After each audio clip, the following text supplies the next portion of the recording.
सतयुग में महाराजाएं होते हैं, राजाएं नहीं होते। और त्रेता में राजाएं होते हैं, महाराजाएं नहीं होते। द्वापर युग में महाराजाएं और राजाएं दोनों होते हैं। और कलयुग में महाराजा कोई नहीं होते, सिर्फ राजा ही राजाएं होते हैं। बाबर सम्राट महाराजा का है सम्राट बाबर और सिर्फ भारत देश का है ना कि विदेशों का? क्या है दो भले। सम्राट का मतलब है सारी दुनिया के ऊपर राज्य करने वाला। ऐसे ही बोल सकते हैं ना, पवित्र राजा और अपवित्र राजा है। पवित्र राजा भारत के, हाँ जी, अपवित्र विदेशों। हाँ जी, हाँ जी। पृथ्वीराज चौहान भारत के अंतिम राजा थे ना बाबा, हैं? हिंदुओं में। हाँ, तो मतलब वो कौन सी आत्मा का ऐसा पार्ट था? कौन सी आत्मा का पार्ट था? बाबा ने तो बोला नहीं कि मैं एक एक आत्मा का पार्ट बताऊंगा। नहीं, ऐसा मतलब जैसे पृथ्वीराज चौहान को भारत के हिंदुओं का मतलब अंतिम राजा बताया गया। हाँ, तो भारत में जो भी आत्माओं ने राज किया है, हाँ, वो कलयुग के अंत में दोनों ही तरह की आत्माओं ने राज किया है। हाँ, पवित्र आत्माएं और अपवित्र आत्माएं दोनों ही आत्माओं ने राज किया है। नहीं, कलयुग के अंत में तो प्रजा के ऊपर प्रजा का शासन हो जाता है। नहीं, राजाई जब तक थोड़ा पहले हैं? राजाई चलती है हाँ, तब तक की बात। हाँ, जब तक भी राजाई चलती है तो भारतवासियों की तो राजाई खलास हो जाती है।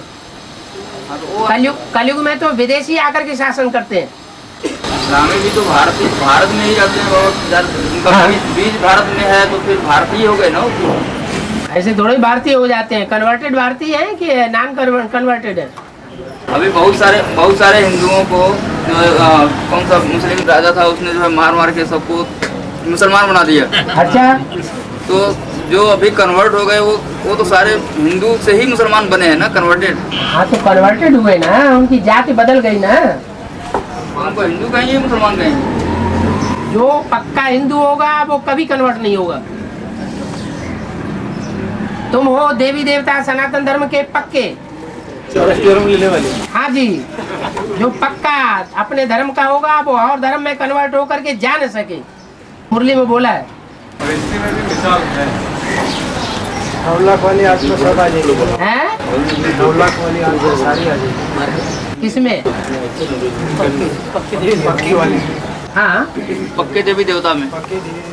हाँ, तब तो वो सतयुग के पहले जन्म में और संगम युग में वो 16 कला संपूर्ण राजाई प्राप्त करते हैं। रामायण में तो भाई है, हैं? रामायण में तो भाई है। हाँ, भाई प्रगट कृपाला दीन दयाला कौशल्या हिका है।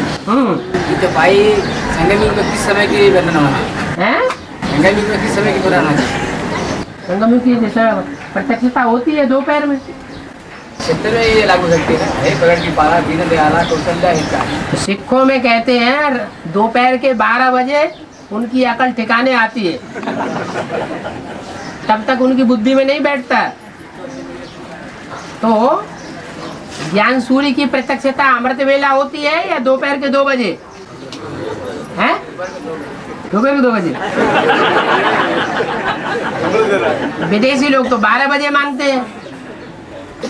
बाबा ने मुरली में बताया कि वास्तव में जब कृष्ण वाली आत्मा संपन्न बन जाती है तो बाप भी प्रत्यक्ष हो जाता है। बच्चे के बगैर बाप प्रत्यक्ष नहीं होता।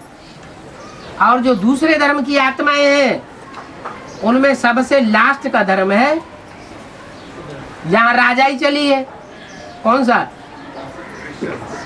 नहीं, सबसे लास्ट का धर्म कौन सा है जिसमें राजाई चली है? हैं? और समझ में राजाई होती है? सिख धर्म। सिख धर्म तो लास्ट में ही समझेंगे या सवेरे ही समझेंगे? जब खूब सूरज ऊपर चढ़ जाता है, बहुत तपत हो जाती है, तो बुद्धि खुल जाती है। हाँ, सबसे हाँ, हाँ, हाँ, इसमें सबसे जास्ती राजाई क्यों मिली राजाई? इसलिए मिली कि उनका बुद्धि का ठिकाना एक जगह रखा हुआ है। काबा। काबा में।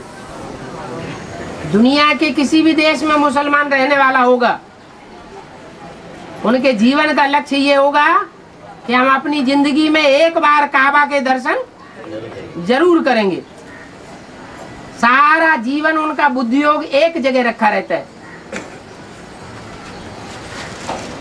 वहाँ जाने के बाद वो हाजी बन जाते हैं। हाजी, हाजी बन जाते हैं, हाजी नहीं। और